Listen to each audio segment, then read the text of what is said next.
What if one of the most dangerous mistakes in your kitchen isn't what you eat, but what you reheat? Every day, millions of people warm up yesterday's leftovers without giving it a second thought. It feels harmless, practical, even healthy, but under certain conditions, reheating the wrong foods, or reheating them the wrong way, can change their texture, destroy important nutrients, encourage bacterial growth if they were stored improperly, or create compounds that may not be good for long-term health. Today, we're going to explore 4 common foods that deserve far more respect than they usually receive. This isn't about creating fear. It's about understanding how simple daily habits quietly influence the health of our bodies over many years. Most people believe the danger begins when yesterday's rice goes back into the microwave. But the real story starts much earlier, in the quiet hours after the rice is first cooked. It is one of those invisible moments that rarely gets our attention because nothing appears unusual. The rice looks perfectly fine. It smells fresh. Its texture may even seem unchanged. Yet biology often works in silence, and some of the most important changes happen long before our eyes can detect them. Rice is one of the most commonly eaten foods in the world. It feeds billions of people every single day. It is simple, affordable, comforting, and incredibly versatile. Families cook large batches to save time. Restaurants prepare it in advance to serve customers efficiently. And many of us store leftovers for another meal. None of these habits are inherently dangerous. In fact, properly stored leftover rice can be perfectly safe to eat. The real issue is not the rice itself. It is how we treat it after cooking. When rice is growing in fields, it naturally comes into contact with microorganisms found in soil. Among these are certain bacteria that can survive in a dormant form known as spores. Unlike ordinary bacteria, these spores are remarkably resilient. They are designed by nature to endure harsh environments, including high temperatures. That means cooking rice thoroughly can destroy many ordinary bacteria. But some spores may survive the cooking process. At this point, there is still no reason to panic. Freshly cooked rice is generally safe because these surviving spores remain inactive while the rice is hot. The problem begins only when cooked rice is left sitting at room temperature for extended periods. As the rice slowly cools, it enters what food safety experts often call the temperature danger zone. This is the range where dormant spores can wake up, multiply, and begin producing toxins. This process happens quietly. There is no dramatic change in color. No unpleasant smell suddenly fills the room. No visible warning appears on the surface of the rice. That is what makes this issue so easy to overlook. Human beings naturally trust their senses. If something looks normal, smells normal, and tastes normal, we assume it must be safe. Unfortunately, biology does not always provide obvious signals before a problem develops. One of the most important facts to understand is that the toxins produced by certain bacteria can be resistant to heat. This surprises many people because we often think of heat as the universal solution to food safety. We assume that if we simply microwave the leftovers until they are steaming hot, every possible danger disappears. While proper reheating can destroy many living bacteria, some toxins may remain even after the food becomes very hot. In other words, reheating is not always capable of reversing mistakes that happen during storage. This is why the focus should never be on the microwave alone. The real protection begins immediately after the meal is finished. If you know you will not eat the remaining rice within a short time, allowing it to sit on the kitchen counter for hours creates unnecessary risk. Instead, cooling it promptly and placing it in the refrigerator helps slow bacterial growth dramatically. Cold temperatures do not necessarily eliminate bacteria, but they greatly reduce their ability to multiply and produce harmful substances. Many people wonder whether placing warm rice directly into the refrigerator is a mistake. Years ago, some believed hot food should always cool completely before refrigeration. Today, food safety guidance emphasizes minimizing the time food spends at room temperature. Dividing large portions into smaller containers allows the rice to cool more quickly and safely inside the refrigerator. This simple habit can make a meaningful difference. Storage time also matters. Even under refrigeration, cooked rice should not remain forgotten for many days. Every extra day increases opportunities for quality to decline and for microorganisms to grow if storage conditions are less than ideal. Labeling leftovers with the date they were prepared can be surprisingly helpful, especially in busy households where containers are easily pushed to the back of the refrigerator. When it is time to eat the rice again, reheating should be done thoroughly so the entire portion becomes evenly hot. Cold spots can remain in the center, especially when using a microwave. Stirring the rice during reheating allows heat to spread more uniformly. If the rice has dried out, adding a small amount of water before reheating can improve both texture and even heating. Once reheated, it is generally best to eat it immediately rather than allowing it to cool again for another round of storage. Repeated cycles of cooling and reheating place unnecessary stress on food. Every time cooked rice returns to room temperature, another opportunity is created for bacterial growth if it is not handled correctly. Preparing only the amount you expect to eat, or dividing leftovers into individual portions before refrigeration, makes it easier to reheat only what is needed instead of warming the entire batch repeatedly. It is also worth remembering that not every person responds to contaminated food in exactly the same way. A healthy adult may recover quickly from a mild episode of foodborne illness, while young children, older adults, pregnant women, or people with weakened immune systems can face much greater risks. The same bowl of rice can have very different consequences, depending on the person's overall health and immune defenses. Perhaps the most valuable lesson hidden inside this everyday example is that health is often shaped by small routines rather than dramatic decisions. We spend enormous energy searching for miracle foods, expensive supplements, or complicated diets, yet sometimes the greatest protection comes from respecting simple principles that science has understood for years. Cooling food promptly, storing it correctly, reheating it thoroughly, and avoiding long periods at room temperature may sound ordinary, but these quiet habits work with the biology of the human body instead of against it. In many ways, good health is built not only by choosing the right foods to place on our plates, but also by understanding how those foods continue to change long after the meal has ended. Green vegetables have long been celebrated as symbols of health. When we picture a nutritious meal, we often imagine a plate filled with vibrant spinach, fresh celery, or colorful beet greens. These foods are packed with vitamins, minerals, antioxidants, and plant compounds that support countless functions inside the human body. They help nourish our cells, support the immune system, contribute to overall well-being. Yet, like many things in nutrition, the full story is more nuanced than simply calling a food good or bad. The way we prepare, store, and reheat these vegetables can influence some of their nutritional qualities, and understanding these changes allows us to make wiser choices without unnecessary fear. One of the most fascinating characteristics of leafy green vegetables is that they naturally contain compounds called nitrates. The word itself often creates concern because it sounds similar to chemicals people associate with processed foods or pollution. But in reality, naturally occurring nitrates in vegetables are entirely different from the harmful reputation many people imagine. Plants absorb nitrates from the soil because they need nitrogen to grow. It is a normal part of nature, and without it, these vegetables could not develop properly. When we eat fresh leafy greens, our bodies process these natural nitrates through a series of biological reactions. In fact, modern research has shown that dietary nitrates from vegetables may even support healthy blood vessel function by helping the body produce nitric oxide, a molecule involved in regulating blood flow. This reminds us of an important lesson in nutrition. A single compound should never be judged without considering its natural source, the amount consumed, and the overall context of the diet. However, cooking begins to change the chemistry of vegetables. Heat is neither an enemy nor a miracle, it simply transforms food. Some vitamins become less stable during cooking, while others become easier for the body to absorb.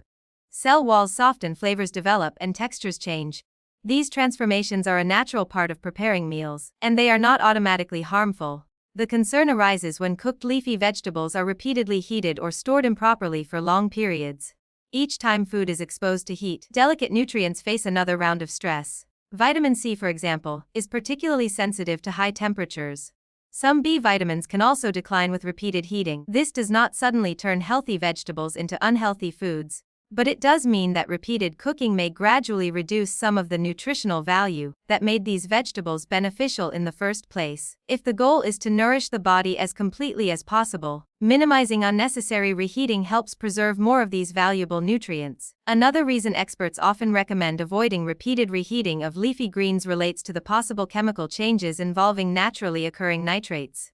Under certain conditions, nitrates can be converted into nitrites, and in specific situations, nitrites may contribute to the formation of compounds called nitrosamines. Some nitrosamines have been linked to increased cancer risk in laboratory studies.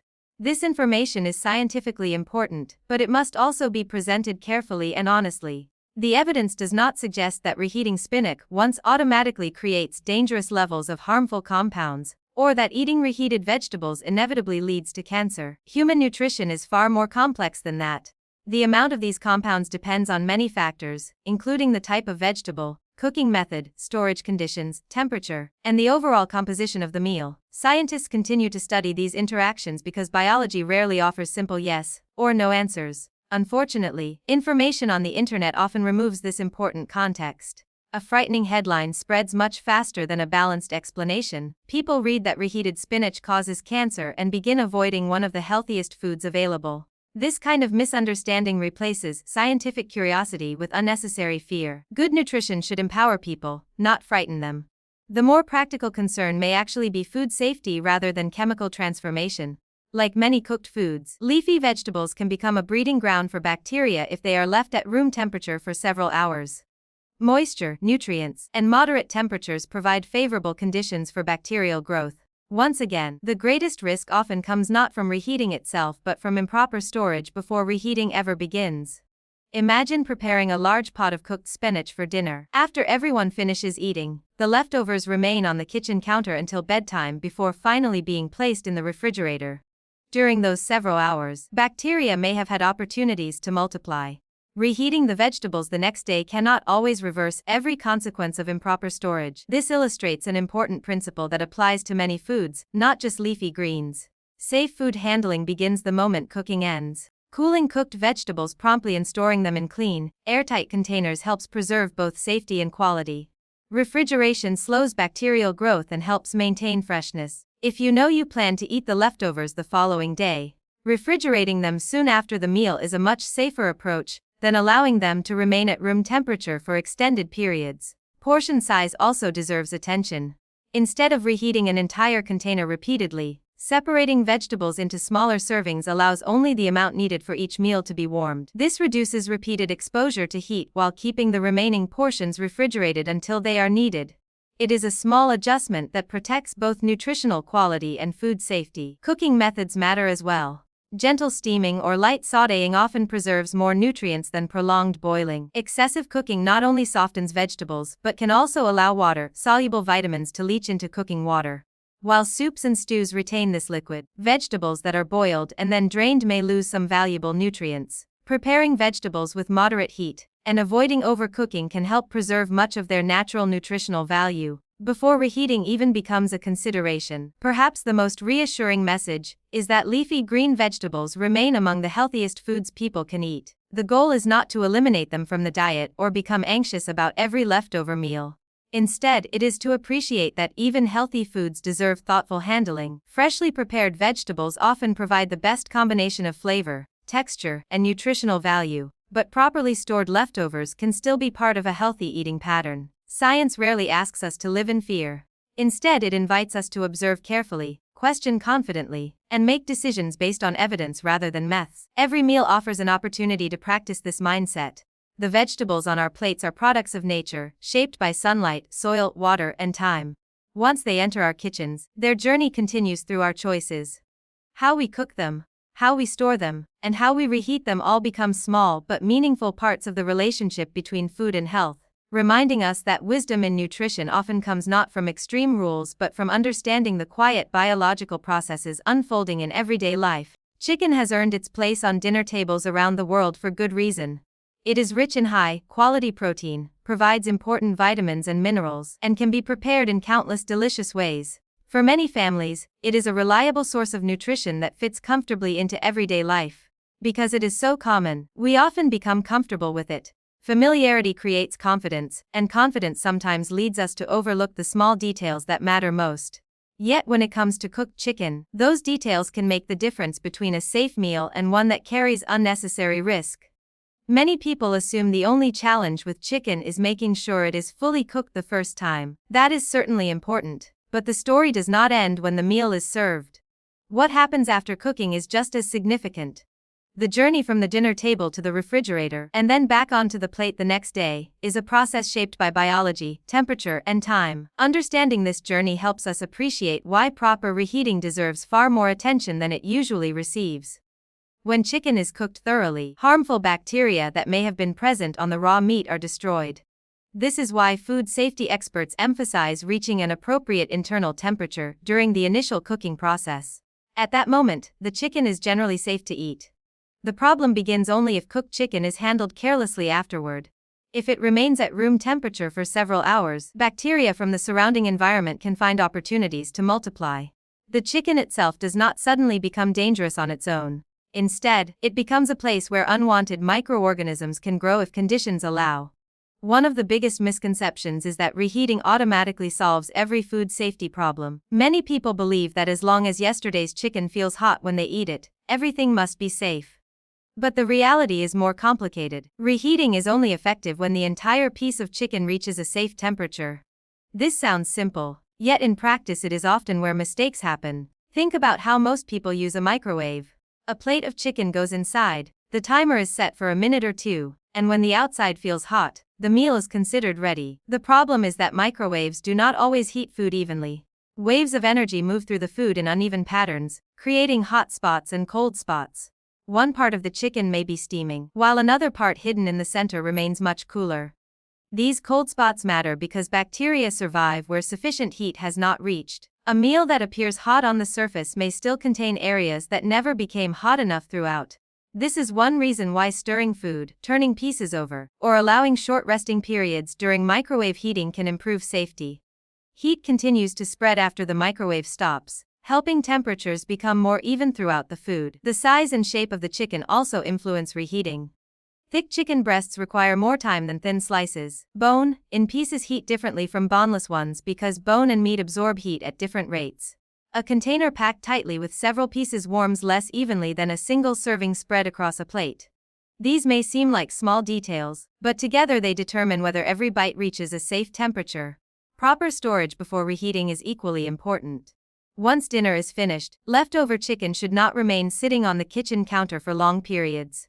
As the temperature gradually falls, the environment becomes more favorable for bacterial growth. Refrigerating leftovers promptly slows this process significantly. Dividing large amounts into smaller containers allows them to cool more quickly, reducing the time spent in temperatures where bacteria multiply most rapidly. Another habit worth reconsidering is reheating the same chicken repeatedly. Imagine preparing a large container of leftovers and warming the entire batch every evening. Even though only one serving is eaten, the remaining chicken cools again before returning to the refrigerator, only to be reheated another day. Every cycle of warming and cooling creates additional opportunities for bacterial growth. If the food is not handled correctly, a much safer approach is to divide leftovers into individual portions so only the amount needed is reheated each time. Beyond food safety, repeated reheating also changes the quality of chicken itself. Protein is one of the defining nutritional features of chicken, and proteins are highly sensitive to heat.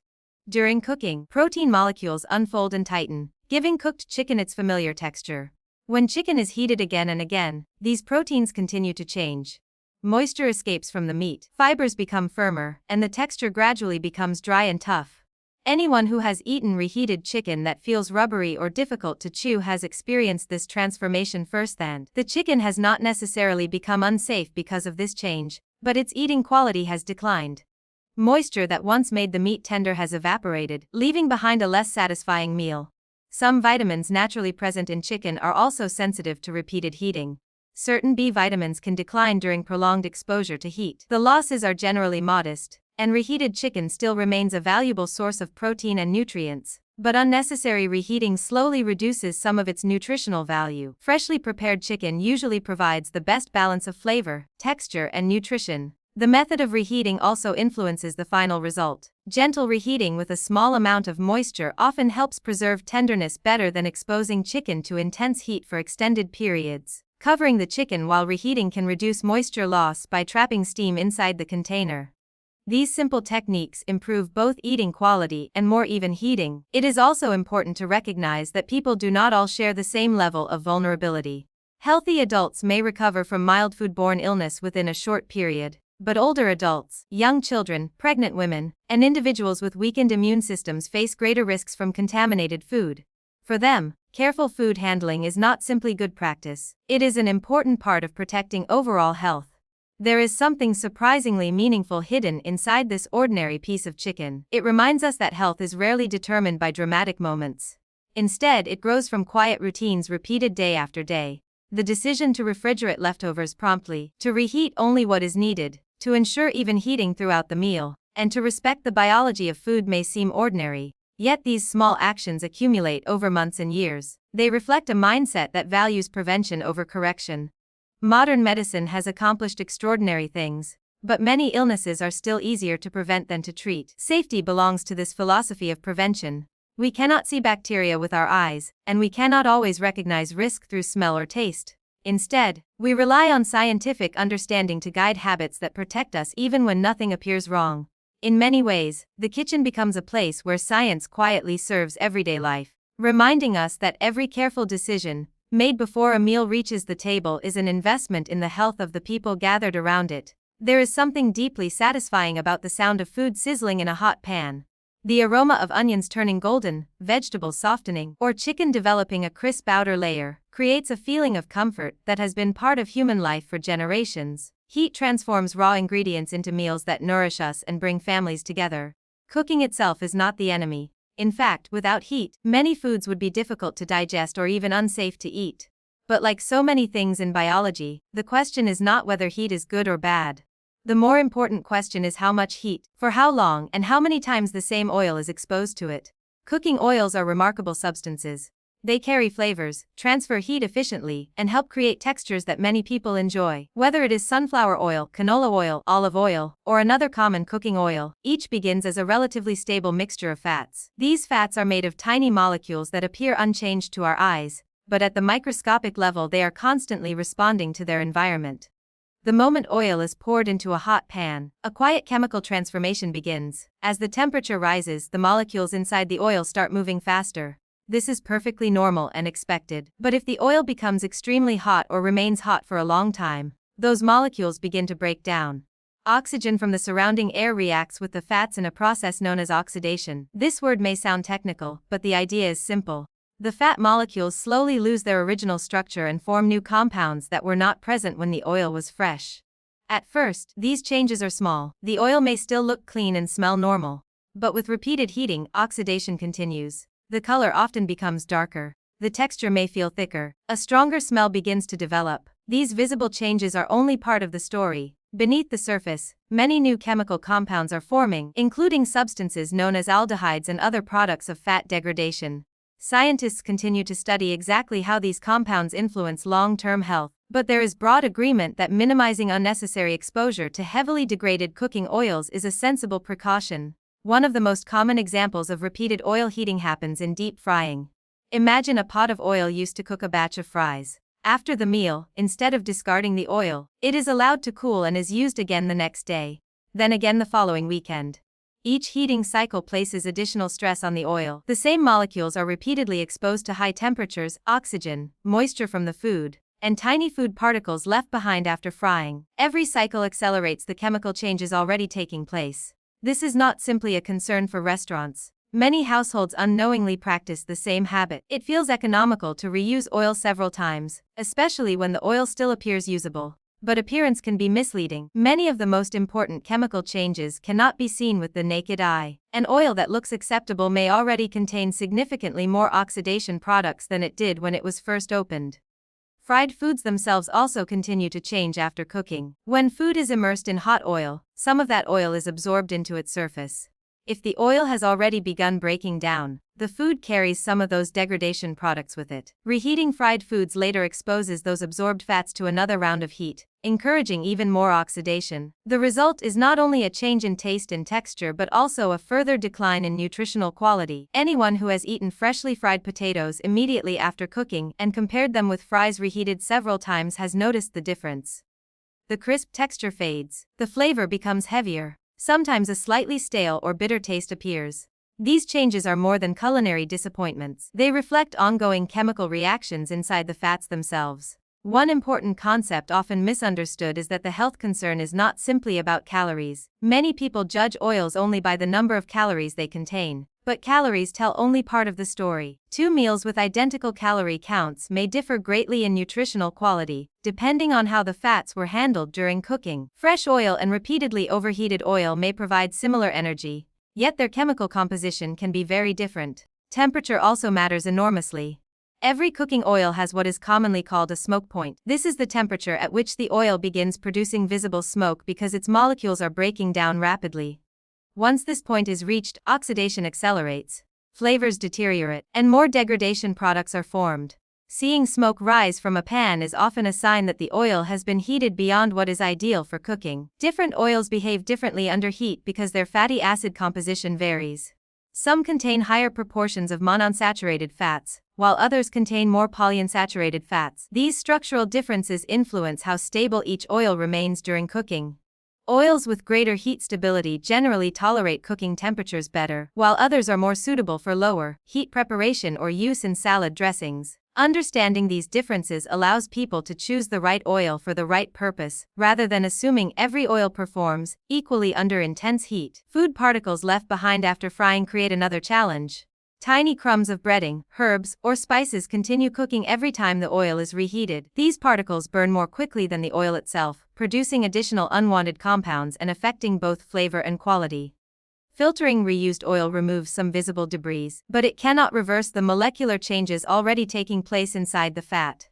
The encouraging news is that reducing these risks does not require expensive equipment or complicated techniques. Small daily habits often provide the greatest benefit. Using only the amount of oil needed for cooking reduces waste. Avoiding unnecessary overheating protects the oil from rapid degradation. Choosing cooking methods such as baking, steaming, grilling, or sautéing more frequently can reduce dependence on deep frying altogether.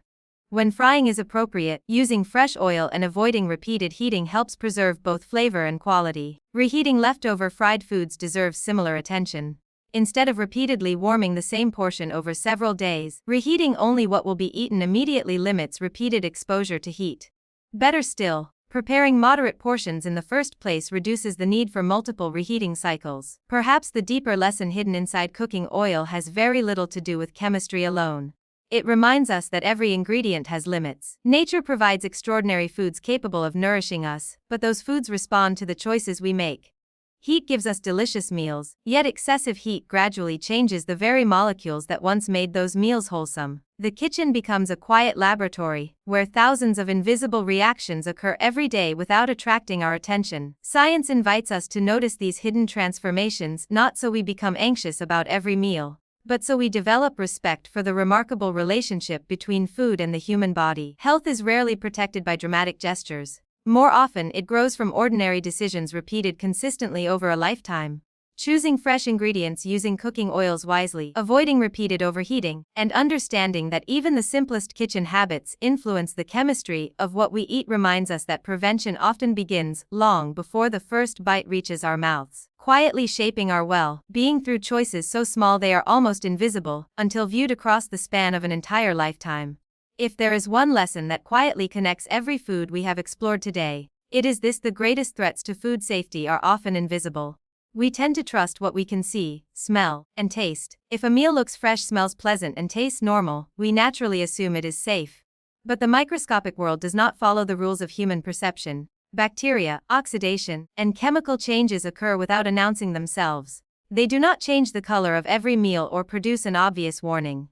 They simply follow the laws of biology. That is why food safety is not built on guesswork. It is built on understanding how time, temperature, and careful handling influence the food we place on our plates. Modern life has made convenience one of our greatest priorities. We cook in large batches to save time during busy weeks. We store leftovers because reducing food waste is both practical and responsible. We rely on refrigerators, freezers, and microwaves to make everyday life easier. None of these habits are unhealthy. In fact, they can be part of an efficient and balanced lifestyle. The challenge begins only when convenience replaces awareness. A refrigerator is not a magical machine that restores spoiled food, and a microwave is not a device that can erase every mistake made during storage. Time is one of the most overlooked ingredients in every meal. We often think only about ingredients like vegetables, meat, spices, or grains, but every food also carries a timeline. From the moment it is cooked, biological processes continue. Heat gradually escapes, moisture changes, bacteria respond to the surrounding environment, and delicate nutrients begin their natural decline. These processes are neither good nor bad. They are simply part of nature. Understanding them allows us to work with biology instead of unknowingly working against it. Temperature is equally important. Scientists often describe a temperature range where bacteria grow most rapidly. This is sometimes called the danger zone because microorganisms multiply much faster under these conditions than they do in a properly refrigerated environment. Every extra hour that cooked food remains within this range gives bacteria additional opportunities to reproduce. Most of the time we cannot see this happening. A bowl of rice sitting quietly on the kitchen counter appears exactly the same an hour later. Yet beneath the surface, an entirely different story may be unfolding. Refrigeration slows this invisible activity. It does not stop every biological process completely, but it dramatically reduces the speed at which many bacteria multiply. This is why placing leftovers into the refrigerator, soon after they have cooled slightly, is such a simple yet powerful habit. It respects the biology of microorganisms rather than hoping they will not appear. Freezing slows these processes even further.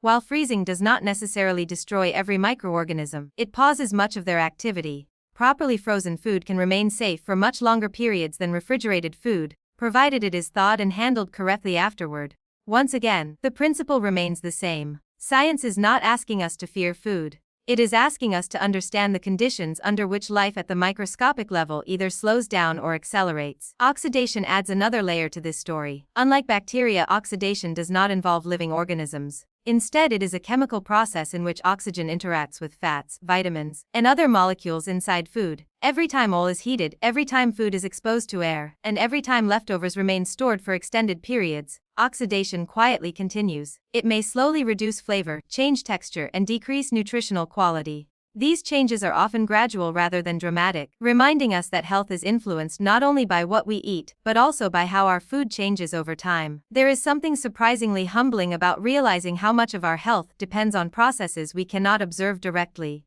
Human beings evolved remarkable senses, but they were never designed to detect microscopic bacteria or subtle chemical reactions. This limitation is one reason science has become such an invaluable partner in everyday life. It allows us to understand realities that lie beyond ordinary perception. We refrigerate leftovers not because we can see bacteria growing, but because decades of careful research have shown us what happens when food remains at unsafe temperatures. Another important lesson is that health is rarely built through perfection. Social media often encourages extreme thinking. One day a particular food is described as a miracle. The next day it is presented as dangerous. These dramatic messages capture attention because fear spreads faster than balance. Real science is usually much quieter. It reminds us that the human body is remarkably resilient. A single imperfect meal rarely determines a lifetime of health. Instead, our well-being is shaped by patterns repeated over months and years.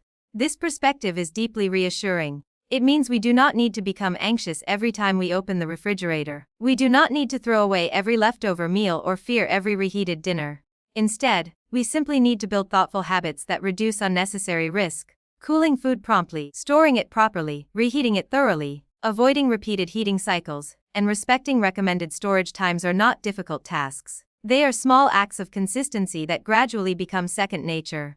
Perhaps the most beautiful aspect of food safety is that it reflects a broader truth about human health. Our bodies are not repaired only by hospitals, medicines, or emergency treatments. They are supported every single day by ordinary choices that rarely receive applause. Drinking enough water, getting adequate sleep, staying physically active, managing stress, and handling food safely all belong to the same philosophy. Prevention often works quietly. It rarely attracts attention because its greatest success is that nothing dramatic happens. Think about how many meals an average person eats over a lifetime. Tens of thousands of breakfasts, lunches, dinners, and snacks pass through our kitchens. Every one of those meals represents an opportunity to care for ourselves and the people we love. Food preparation is not merely a household chore. It is one of the most direct ways we participate in our own long-term health.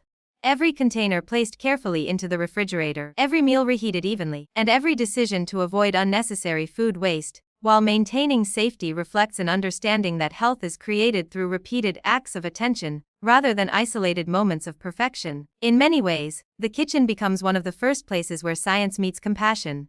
We prepare food not only to satisfy hunger but to nourish life itself. Every careful habit expresses respect for the remarkable human body, a body that works continuously without asking for recognition. It digests, repairs, protects, and adapts every moment of every day.